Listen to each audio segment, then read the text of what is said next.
Welcome back, everybody. Today I have Sensational with us. C, where are you calling from, man? Where are you? Hey, I'm calling from the port of New York right now. I'm in Staten Island, and I'm on a tug. How Yeah. big is this tugboat? It's just over 100 feet long, so it's got some length to it, but it's not Yeah, too big. Over 200 tons. damn, it's pretty big. There's bigger out there, trust me. Yeah. Sure. So, how long you been doing this? This is actually gonna make 8 years this January 21st. All So right. yeah. So, are you married? Do you have kids? No, I'm not married and don't have any kids, so So that makes it easy. it makes it a little easier being away Yeah. from home. So because it can be challenging with the schedule being kind of whenever the sea calls kind of a thing. We have a schedule, and then of course, depending on the nature of the job, some jobs take a little bit longer.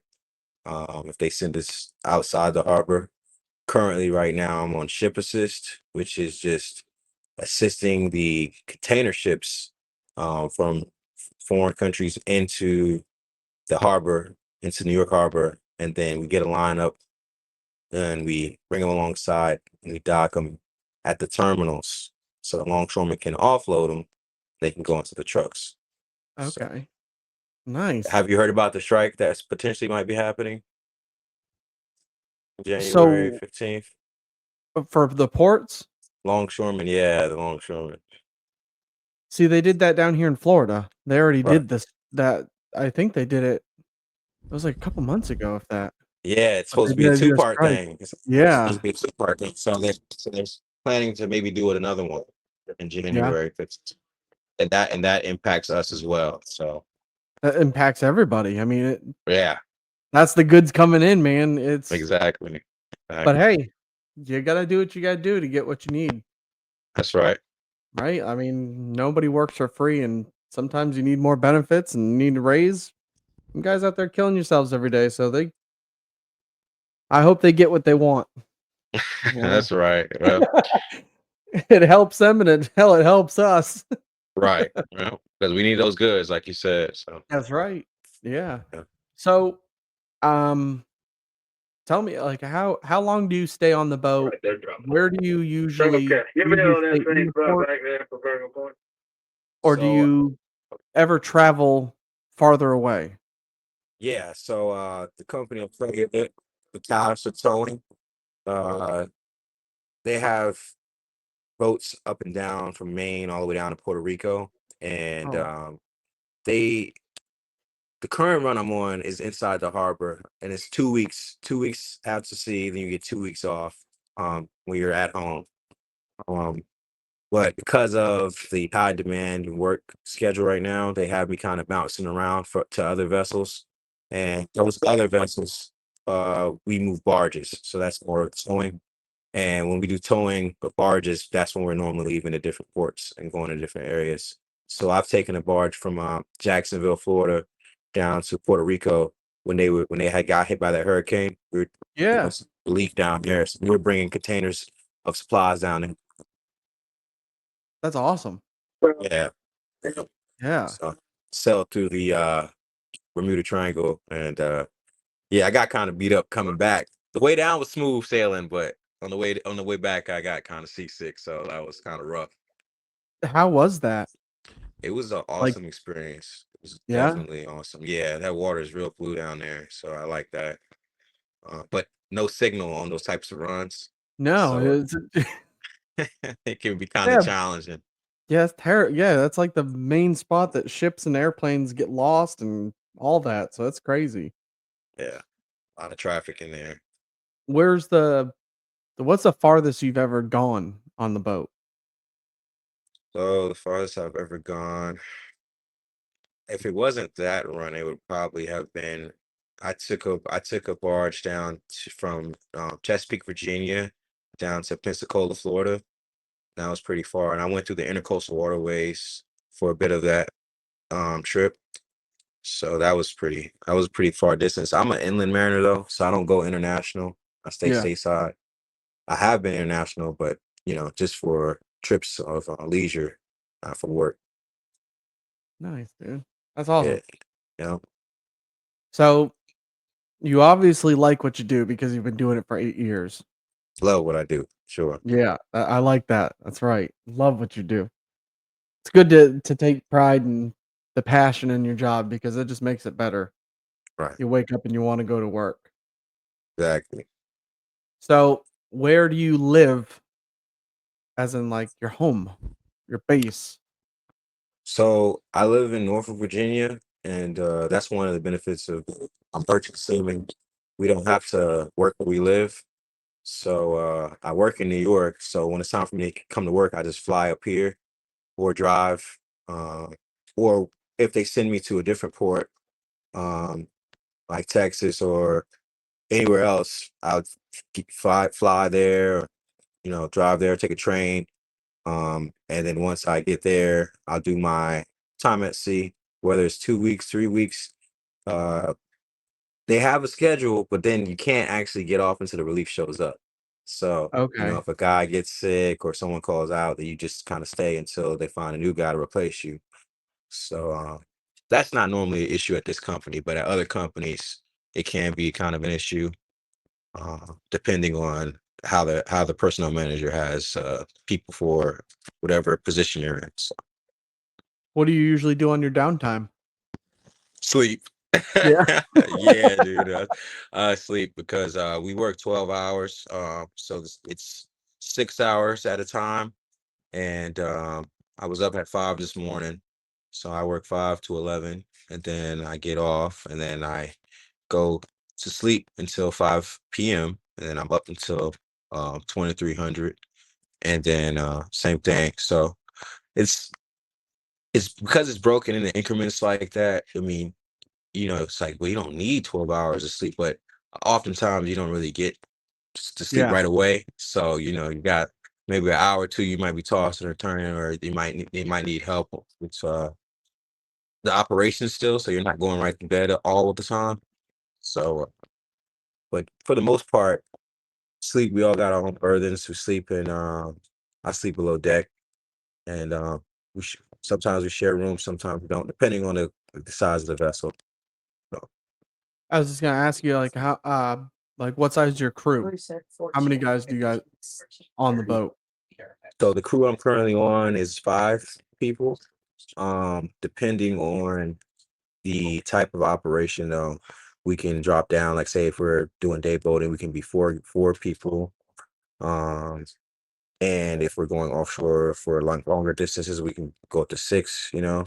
So because tugboats aren't as biggest ships, we don't have that many crew, but we all kind of help each other out. That's a good thing about being on a tug. You get kind of like the universal experience where it's not just like, oh, that's my position. No, I go down in the engine room. I fire the engines up too. You know what I mean? I help the chief with the oil changes and fuel filters, and so you get kind of like your hands involved with everything.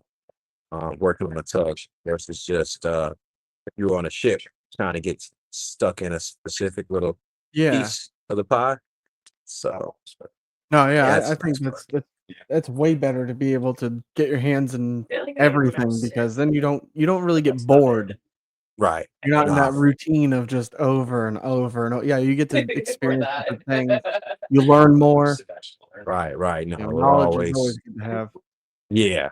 Yeah. Yeah, exactly. And then in case of emergency, because we're always touching everything, we all have a certain level of knowledge of how to do things pertaining to the operation. So Yeah. it's not on one guy. Yeah. No, it's Yeah, definitely good because then, something breaks, you don't have one guy trying to troubleshoot. You have multiple exactly. opinions. You can make it go either faster, easier. That works. That's awesome. Even in emergency situations, because sometimes there's a fire on board, sometimes there's like fuel leaks, there's all types of implications, and depending on who sees what, like say if I see it, I might not have the time it might not, it's like I have to make, use the executive decision. Yes, I need to go alert someone, but I also might need to do something, take action right now, you know what I mean? So Yeah. just shutting something. It's as simple as shutting something down. So that way, if it's electrical fire, it doesn't keep going is important. So it's like, yeah, having the ability to be on a vessel where you're able to get your hands and touch everything is really important. It's really cool because, like I said, you have that full knowledge of what you're doing. Yeah, that's awesome. So I did Yep. see that on your social media that you were making snow angels on the ship. I thought that was awesome. Man, it was snowing and I was on a barge actually, and that barge, we that run I was on particularly was from Virginia to Maryland to Philadelphia. And that DMV area, it can get really snowy, especially in that Philadelphia portion. And sometimes you have to ride that barge for like an hour, 30 minutes, just to give the distances to make sure that when we approach the dock, we don't come cramming into the dock, right? We Yeah, we approach it and we land where we're supposed to put it. And so some people complain about the weather. I choose to embrace it. You know what I mean? If it's snowing, I embrace it. If it's raining, I got rain gear, and that's one of the most important parts is having the right gear for the weather. Because it can get pretty cold out here, yeah, I and bet. Especially on the water, like the yeah, wind, it's not like when you're inshore that you got houses and trees breaking the wind. And out on that water, it's ripping. right. It gets pretty nippy out here. I think Yeah, it was about 20 degrees this morning, felt like 15. So I keep that. Now down here in yeah. Florida, I think it did get cold that last night. Right now it's 71, but last night it got down to like the 40s. Okay, yeah. That's pretty cold for you, Florida. Yeah. Yeah, it's people be walking around in full jackets and everything down here. So, Yeah. See, today's high is supposed to be 40 in New York, so it's like it's the opposite. So we're glad it's 40 today because it's been pretty cold. yeah. Do you guys have like do you have a cook? No, Oh, no? we don't actually have a cook. They took cooks off of most tugboats a while ago. We take turns cooking actually on this vessel. Everyone cooks, the captain, the mate, the engineer, and we kind of like to switch it up. Um, because we like to eat on here. And by everyone helping out, we get to have different styles and different flavors, because everyone cooks a little bit different. I was just gonna say that, like, yeah, you Yeah. have a variety because everybody's Yeah. gonna cook it completely Exactly. different from whatever everybody else makes, you know? Yeah, my chief man, he makes some good sourdough bread, and it's just like, that's like one of the benefits to working out here. Everyone's from different areas, so it's like they're bringing their cultures with them. You know what I mean? I've A tried big so old many mixing different pot. dishes. Yeah, exactly. I've Yeah, tried so many different dishes just by working with people from different areas where this is what they eat. that's awesome. Yeah, I like trying new food. Yeah, me too.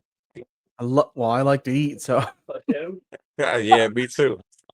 I Uh, get to try something different, I'm always down to try something new. yeah. So, what's your favorite part about being on the tug? My favorite part about working on the tug is probably the sunsets and sunrises. I know that sounds cheesy, but Nah, dude. you you don't really get to see the sun and the moon even like when you're on land sometimes because of the infrastructure. And so just being on the water, even just sailing up the Chesapeake Bay, just being able to see, I have a whole calendar that I was able to accumulate from sunsets and sunrise pictures, and that's just something that I like to share with people that are, on at home and land. It's just something that, like, you wake up and you might be having a rough start. Then you just look at that and you're just like, man, it's gonna be a good day, It just can Yeah, change your so, whole mood. uh, it's true because I love to fish, big fisher, Nice. and they do say that it's been a proven study that being on the water makes you happier, it makes you feel better, it's less stressful. Mm, So, being on the water and then seeing that sunset, yeah, it's nice and peaceful. yeah. Especially after like a rough night of rough seas, you know what I mean? Just waking up and seeing that sun shining and the seas calm back down. It's just like What's the roughest seas you've been on? The roughest seas I've been in is probably 8 to 10 foot seas. And that doesn't sound that bad because Not there's bad, really huh? big seas, but Yeah. depending on the size of the vessel, right, it gets pretty rocky. And I actually trained. I went to school in Oregon, and I trained on the Columbia River Bar, and so that was really intense because that bar is world's deadliest bar. Danny got it for us. What is it? It's a barge? Bar, the Columbia River Bar. So it's where the ocean and the river meet. Okay. So you got two different waters coming together, and it's just like they call it a bar, and that's where they connect. Is that where Well, they're 2 different colors? yeah, but they're also it's like it's two different types of water, bodies of water, and so that's why it's so rough in there because they're doing two different things. And a lot of I was in a town called Astoria, Oregon, and a lot of fishing vessels have capsized in that area right there. So it's pretty rough. But No. No. it's no, but the Like, salmon was out there was great. The wild caught salmon out there was amazing because I we could get to fish. So that was do you do awesome. do you fish off the boat? Of course. Come on, Yeah? man. Yeah, heck yeah. There's all That's types of dope. fish out here. Yep. Yeah. Yeah, I was gonna say, I mean, your variety is huge, especially, if you're going from, New York to Florida. Right.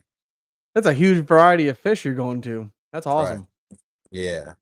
And when I was on that run from Chesapeake to Florida, we had some lines out, and we caught some mahi mahi.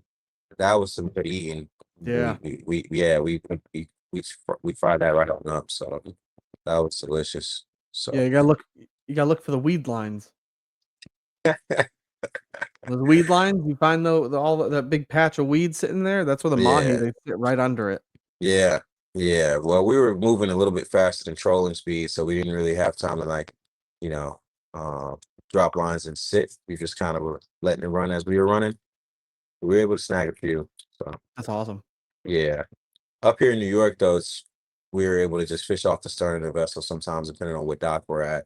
We catch fluke fish, which is like a type of flounder, and rockfish, and I don't I don't really eat all the fish depending on what kind of port or like if we're near an industrial area, I No, wouldn't, I don't blame you. That's like here in Florida, I don't eat nothing freshwater. Right. Nothing. Our mercury levels are pretty high down here, so Yeah. you can get sick. Mhm. So I eat nothing fresh water. It's all salt water. I'll eat whatever we catch out of Back there. away there. You think? Yeah. You guys got a lot of fish down there in Florida. I know last time I was in Florida, they had I think it was a alert out that was like I guess it was like skin eating algae or something within the water, and I just like, all Yeah, right, the bacteria. not going swimming in there. So, Yeah, it killed a bunch of fish. That was like, Oh, stop trying. a lot of that was on the West Coast. mhm. Yeah.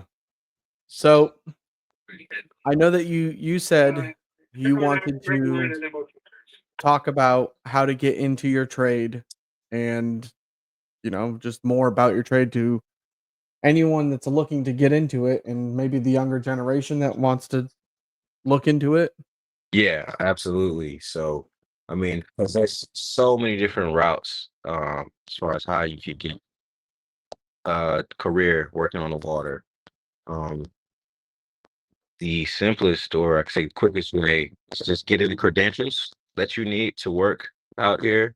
So there's three. We only need three credentials. It's a TWIC card. This is a transportation worker identification card. You get that from TSA. Um, you can go to tsa.gov and get a TWIC card. And then you would get your MMC, which is a merchant mariner credential. You would need to go to the National Maritime Center. They have a website, and you go up there. You get you put in for your MMC after you receive your TWIC card because you have to put your TWIC card number on the application for your MMC, and then you submit that document. Both those documents take probably about 3 or 4 weeks a piece for them to come back to you. and it's always good to have a passport. And then you just get a drug test and a physical, and you're ready to ship out. Oh, Entry nice. level as an ordinary seaman, yes. Now there's plenty of schools and different trainings centers that you can go to bolster your knowledge and get and develop some skills before you come out here. And I do recommend going to school, simply because this is a fast-paced industry, and depending on what boat you're put on, what crew you're put on, they're going to train you as best they can, but you're gonna have to like train on the go. And so Yeah, you're because gonna have to it's pick it up. because right, and because it's pretty dangerous, it's going to school and kind of getting a understanding and familiarization of what you're actually getting into. I would say that's the best way to go. Absolutely. But everyone is not school. Everyone's not school's not for everyone. So it's like at the end of the day, school is not a requirement, and I understand that. So that's why I also said the entry level option. That's the first option I wind up throwing out there, because a lot of sailors who were like the merchant mariners before they got all this credential stuff, they didn't have much schooling. They were just running the mill guys. So it's not it's not rocket science, as they like to say, when something is not that complicated. You can figure it out. But Do you see a lot of younger guys or women trying to join into the sea there's life? so there's some younger there's definitely some younger people out here. I wouldn't say there's many as young people as there used to be. When I first started in 2017, I think uh well, when I started in 2017, I was probably the youngest person on the boat. Now, one of the oldest people on the boat, and we're all under 40. So it's like the I have seen a shift, but as far as like 18, 19, like very young, I'm not really seeing that. Um, I actually do work with a woman on board right now. She's the mate. She's awesome. And that's been rare too. Like, this is the first woman I've ever worked with in my whole 8 years of sailing. So It's that goes to kind of show you just how um, still male dominant the industry is. It's different on ships, though. I hear that ships have more women. Just tugs is a very specific niche, and so it's not necessarily as diverse as ships are. yeah, we've had m multiple women on this podcast that are blue collar. I mean, from welders to iron workers to I had That's one awesome. who she was a tugboat, and it was just it's awesome to see because, like you said, this they say it's a man's world in the blue collar industry, and it was, but there's more women that are, they're they're kicking ass Yeah, in these yeah, industries, man. They're coming out and they're showing that they can be just as tough. They're out here killing it. And right. it's a good thing to see because, I think that women when they weld, first of all, women have a steadier hand. I don't care who wants to argue with me or what, but you put a woman welder up to a man welder, they're more they like to have it nice and neat. They're good. Right. So to see these women coming into the blue collar industry, I love it. I think it's a great thing. So the I like seeing it. But, Yeah. the younger generation, I don't see a lot of the younger generation getting into blue collar. it's the first time seeing it. Yeah, it's pretty hard convincing them. I have two nephews, and with the TikTok and Yeah, with the content creation, a lot of kids have chosen to say, well, I'd rather aspire to make a certain amount of money that unfortunately a lot of blue collar people we don't necessarily generate. However, let I try to let my nephews and even the younger kids I speak to know that these skills and trades that you get from blue collar jobs, they're things that you can take with you and travel. You can yeah, it's take for that life. trade, right? It's for life. You can take that knowledge, you can pass it down. And I love trade schools. I went to a trade school myself, and I learned carpentry. And so I just let them know that it's like it's not just about making money, but it's also about connecting to what you do, you know? I love it. So that I've brought this up with multiple guests that I've had on here, and we've always talked about this, is that the problem is the new generation, this young generation, they see blue collar, oil fields. Oh my God, I can go out there and make, $200,000 in this year, and I can buy a big diesel truck and this and that. It's like, yeah, you can, but don't chase the money. Chase the dream. Right. Chase what you want to be happy waking up to go do. Take pride in. That's No, right. don't just chase the money, because in the end you're gonna be like, this job sucks. You're not Exactly. happy with it. Well, Yep. then you're gonna quit, and then you're gonna chase that money. Well, when your resume, when they go to look at it, you quit, you quit, you quit, you quit, you quit, you quit. It don't look good. No, Find something you love to do. even when the bank goes to distribute credit, they're gonna see Yeah. the same thing. Oh, you quit. You don't have any consistency. So yeah, exactly. My mother used to tell me that when I was younger. If you do something you love, you'll never work a day of your life. And I used to think that was so stupid because I'm like, bills, like, well, hello, what are you talking about? I'm gonna have to work. But it wasn't until, I got into working on the water where, like I said, I enjoy what I do. I love what I Yeah. do. Waking up, seeing the sunset, seeing the sunrise, and recognizing that there's certain parts of the job that it's not about the pay. It's about just the atmosphere and I enjoy it. The money. It's not about that. And that's what's been able to allow me to stay consistently out here for the 8 years. It's just because I've been able to embrace the whole journey. Like we said, not chase the carrot. Now, I know you said you're not married, you don't have any kids. Right. One day, do you want to be married and have kids? Yes, I would definitely like to get married and have kids one day.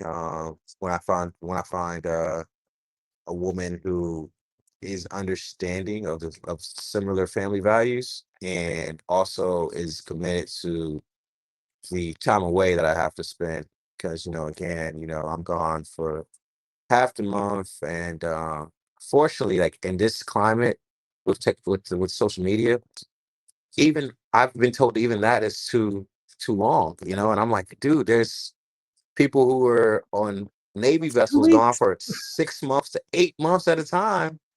Some of these guys work on submarines. They're gone, for almost a year at a time. And it's just like no one has any true patience anymore because, of social media and like now you can DoorDash, you can Amazon order, everything is instant. So it's like you can't instantly be here. And sometimes that instantly turns people away. So I don't force anyone, I don't sell it to anyone. I'm not someone who's like, oh no, I'm alone, right? It's just like trusting the process, that I'll be aligned with the right person, the right partner when they come. It's So I know. it'll happen. Right. No, you're right. You have to, because I mean, even the not on the water, most blue collar jobs, like when I was working, d- I was at work more than I was ever at home. And when I came home, it was to eat, shower, go to sleep, and wake up, go right back to work. I Right. barely had any time for my kids, my wife. I didn't get to go to any of my daughter's school events, nothing, Right. because I was at work. Right. You have to find somebody that understands that in these Sacrifice. these jobs, you have to sacrifice a lot. Right. Yeah. And And nowadays, people, like you said, social media, I think social media is a blessing and also has ruined a lot of things in this yeah. world, because like you said, why do I have to go to the restaurant? I can just order from here. But now yeah, you go to the restaurant because you can get out of the house, get off Right. the phone. Yeah. Yeah. But like you said Yeah. earlier, these kids now, oh, I want to be a YouTuber. Like TikTok, I want to be a TikTok star. That's great, but they're talking about getting rid of TikTok now. Right. So what are you Exactly. gonna do then? What's your next step? Exactly. You want something that you can at least fall back onto. And Exactly. trades are gonna be around forever. That's right. That's Stuff needs to be right. built. Goods need to be coming in. It's one of those things that you get into the trades and you'll always have a job, no Yeah. matter what. And when I started off, it wasn't a lot of people advocating for how to become a merchant seaman, and which is why I created a platform I did, and which is why I've been helping people become merchant seamen since I became one. Because instead of taking that mentality and passing it down like, oh well, no one helped me, I'm not going to help any. I just said, well, because no one helped me, I'm going to help everyone who asks. Just just throw the like the change, just shift it. With me, it'll start with me, and so that's what I've been doing. And I've been letting people know that with this industry, the unique thing about being a merchant seaman in our time away, time gone, you don't have to give up on your dream. You can use this to fund your dream, right? So if you want to have a business, say you want to have a barbershop or you want to sell clothes, have a boutique, you need to acquire the storefront property. This will give you the time to get the money, to give you the the level of income to generate the capital, and then it'll give you the time off to then put into that business. And there's been plenty of I don't know, are there any Raising Canes down there near you? It's like a chicken place. They just put one near us. Yeah, that's funny you say that. They just put one He like a year and a half ago. Okay, so the story behind Raising Canes is he was actually on boats in Alaska as a fisherman, and that's how he generated the capital to start that franchise. So No shit. I that's why didn't I know try to that. let people know is that, yeah, you can use this to connect you, to spread you, because like if you're traveling, you're meeting new people, you're experiencing new things while you're also building and generating and saving money, because again, well, now you can spend it while you're out to sea because online shopping, but for the most part, Yeah. Yeah, when you started, there was if you no stay such away thing. from Amazon, you'll be able to pocket a lot of change, right? Yeah, when you started, you were like, "Damn, I'm stacking money." Now it's like, Right. I'm gonna get put on that Spending, Amazon account right, Prime. They'll right. be right here. Uh-huh. Be Exactly. drone, So, be shipping them off on the right. dropping them off on the ship. A lot of old salts, they talk about how, when they started, they didn't even have cell phones out here, right? So it was like just the industry has shifted a lot more because of that factor. I couldn't imagine sailing back then where you have to jump off and try to find a payphone to call your sweetheart, right? She doesn't know if you're dead or Yeah, alive. That's a lot of sacrifice. And my father, he was in the Coast Guard for 26 years. So becoming a sailor myself helped me to appreciate more of the sacrifices that my father made for me and my family. So that's awesome. yeah, definitely. So what did your mom do? What was So your mom? she's an entrepreneur. She went to school, got her business degree, and my grandfather used to own a printing shop. So she worked for my grandfather's printing shop, and then she branched off, and now she has a nonprofit, and she does jobs for kids. So she does like these pop-ups for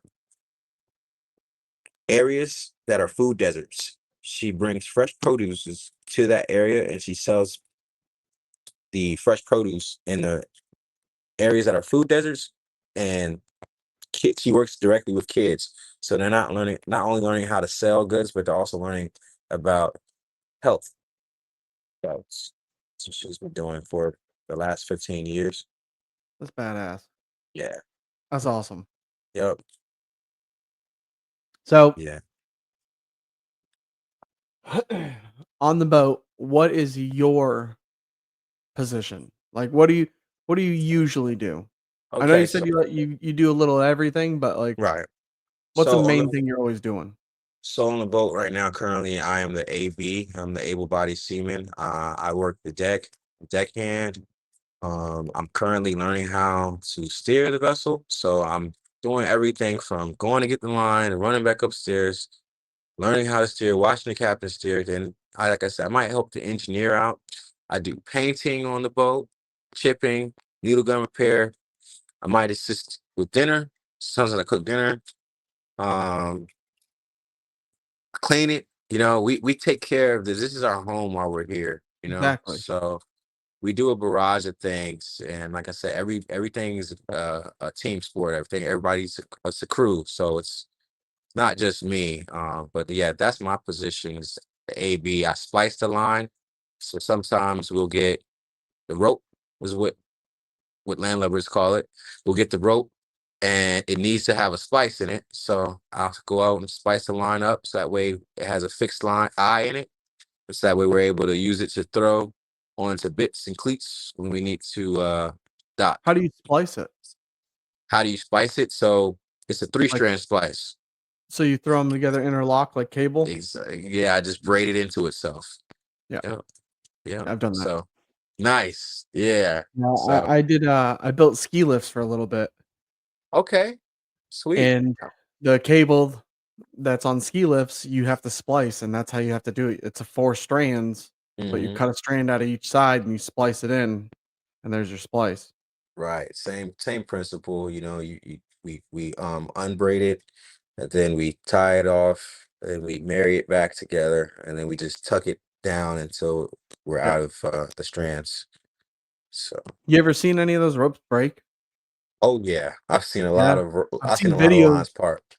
I've seen a video of a boat that they didn't take the line off Hmm.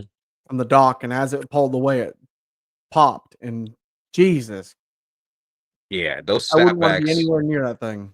Yeah, no, those snapbacks can take your arm or leg off, so they're pretty Yeah, dangerous. But for the most part, like you said, even in that video, it's normally from negligence when that happens. It's not they don't just pop by themselves. yeah. Someone wasn't aware of how much tension they were putting on that line, and they were either coming ahead or backing away, and it comes under tension and it parts. Um, so that's something that you have to be kind of careful of because it can happen even if say a vessel's passing by and we're tied to a dock. If they give us a throw a wake, the lines could part too. So Oh, yeah. I mhm, didn't think of that. yeah. Um, So, you said that you are learning how to steer the boat. yeah, yeah. Are you gonna try to be, try to captain it one day? Yeah, so I currently have my OUPV license, which is an operator of an unexpected passenger vessel license. So it's a six-pack license. But the license I need to pilot this vessel is 200 tons or more. And so I'm in the process with the Coast Guard waiting for the approval to be able to take that exam. So I should be running the boat this year. That's So awesome, dude. yeah, yeah, I'm That's excited. badass. Yeah, yeah, Does it come with yeah. a raise? Oh yes, definitely comes Yeah. with a raise. Yeah.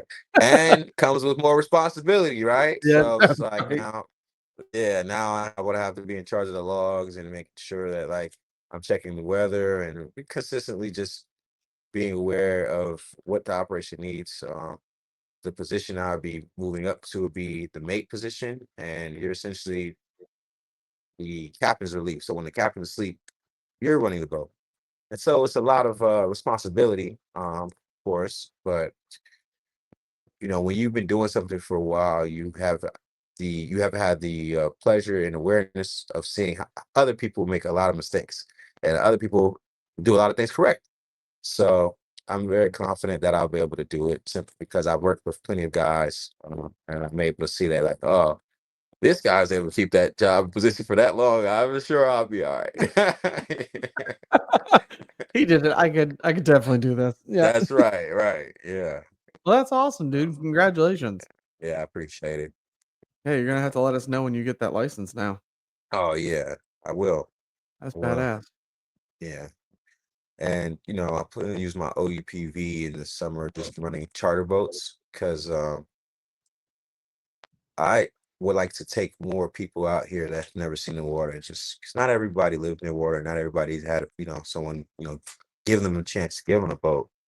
So just giving tours just be something I like to do, just so that we can see the water side, see the area from the waterfront, because it does make you recognize, wow, this place that I have been inside looks different from this angle. And I believe that like that lesson can be applied to our lives and just how we've been looking at the things that we've already been having, not taking things for granted. even with what's going on with California and the fires. It's like, just someone who might be feeling as if I wish I had a bigger apartment, turning on the TV and watching people's houses burn down. Now you're recognizing like, well, I'm glad I even have an apartment. So Exactly. just shifting that perspective to perspective of gratitude, I like that. That's awesome. Yeah, That's a good way of thinking. yeah, definitely. Well, is there anything else that you'd like to tell the audience, the people watching? Yeah, I'd like to tell the audience, people watching, that I'm grateful for you having me. I appreciate what you're doing by shining a light on blue collar work. If y'all aren't already following, follow, because we need people that are actually shining a light on different opportunities. Because there's a lot of people with a scarcity mentality when they think that nothing for them to be useful at, and that's not true. There's so many different things, so many different ways to find something that's for you. So I appreciate you for having me. Yeah, man. We started this podcast one so I could be able to interact with blue collar again and feel Hmm. like I was part of the blue collar industry again. And we also wanted to get the regular, normal, real people that are out there busting their ass every day to be able to share their experience, their stories, to show the world what blue collar really is and what we really sacrifice. Uh, On a TV show, yeah, you can see it, but I want to hear from the real people in this world that what they're going through, why they got into it, and what it's about. And right. it helps the younger kids and it helps anyone that wants to get into blue collar realize what it takes, what you're gonna have to do, and what it's about. So Yeah. I appreciate you coming on here and Hey, no speaking. problem. Anytime. And if any of your followers need help or assistance with trying to become a merchant seaman, if they can feel free to contact me, reach out to me. I'm See Through My Eye on Instagram and on TikTok. And my business page on Instagram is Lead the Wave Maritime. And like I said, I'll help them through the process of getting, like, letting them know the routes, what credentials they might need to take, and even I even post companies that are hiring. So That's awesome. We'll yeah, definitely we'll have to tag you and tag your social media in this. That way people can get right to you. sure. Uh, all right, man. It was awesome having you on. I appreciate All you. right. I You stay appreciate you too, safe. brother. Yeah, thank you. You as well. Stay warm too. I'll try as best I can. All right, man. You have a good one. You as well. All right, bye. All right.